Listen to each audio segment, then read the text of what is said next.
I was really fascinated by another thing that you were bringing up about working for yourself, that you feel that in the future, whether it's 50 or 100 years from now, virtually everyone is going to be working for themselves. And I believe the way you put it is that the information age is going to reverse the industrial age. Yeah, if you go back to hunter-gatherer times, how we evolved, we basically worked for ourselves. We communicated and cooperated within tribes, but each hunter, each gatherer stood on their own and then combined their resources with the family unit.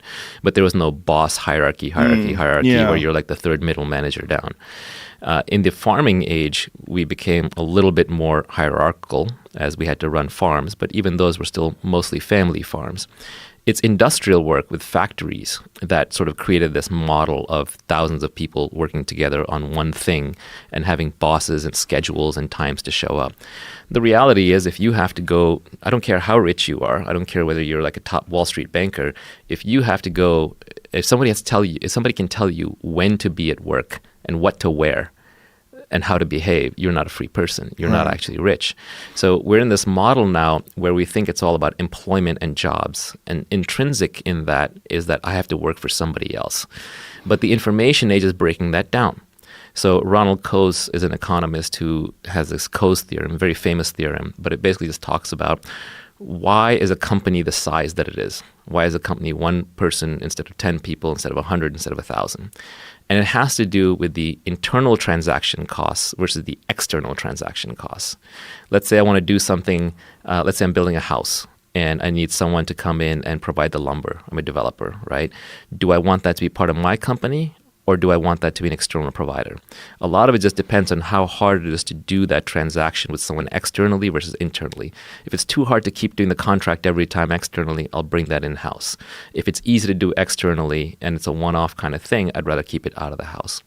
Well, information technology is making it easier and easier to do these transactions externally.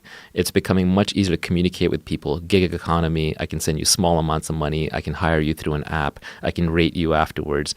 So we're seeing an atomization of the firm. We're seeing the optimal size of the firm shrinking. It's most obvious in Silicon Valley. Tons and tons of startups constantly coming up and shaving off little pieces of businesses from large companies and turning them into huge markets. So what looked like the small little vacation rental market on Craigslist is now suddenly blown up into Airbnb. This is one example. That's a great example. But what I think we're going to see is, whether it's 10, 20, 50, 100 years from now, high quality work will be available. We're not talking about now driving an Uber. We're talking about super high quality work will be available in a gig fashion, where you'll wake up in the morning, your phone will buzz, and you'll have 5 different jobs from people who have worked with you in the past or have been referred to you. It's kind of like how Hollywood already works a little bit with how they organize for a project.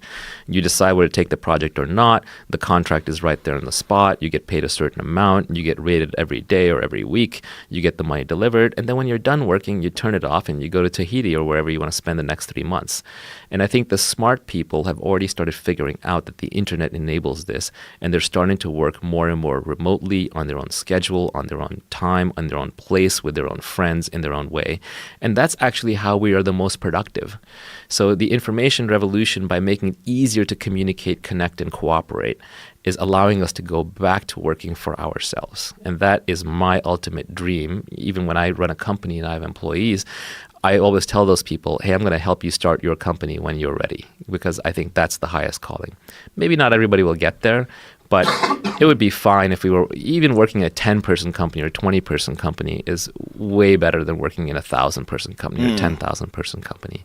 So this idea that we're all factory-like cogs in a machine who are specialized and have to do things by rote memorization or instruction is going to go away, and we're going to go back to being small groups of creative bands of individuals setting out to do missions. And when those missions are done, we collect our money, we get rated, and then we rest and reassess until we're ready for the next sprint. Has there ever been a study done on happiness as it regards to the size of companies?